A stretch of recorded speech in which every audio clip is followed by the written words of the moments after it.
I'm a night owl. I'm an early bird because I have no choice. I am a night owl on the weeknights, and I am an early bird on the weekends.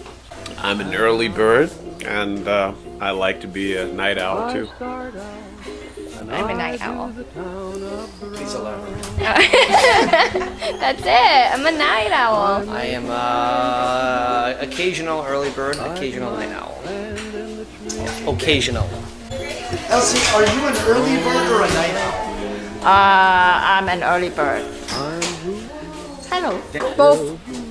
I am, and sometimes I will be late, sleep late. Sometimes I will be. If I do something, I will be wake up early to do like prepare something. You know?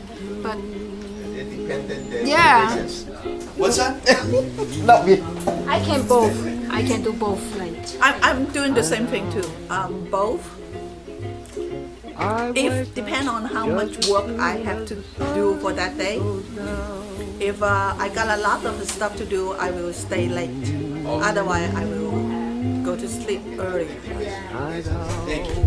Yeah, Kim, how about you? Are you an early bird or a night owl? Both. I wake up early and I go to bed late. How about you? Are you an early bird or a night owl? Early bird, but I wake up at 5:50 a.m. Wow, why? because my daughter go to school 7 a.m. Yeah. That's why I don't want kids. Thank you. Are you an early bird or a night owl? Always the night owl. Good.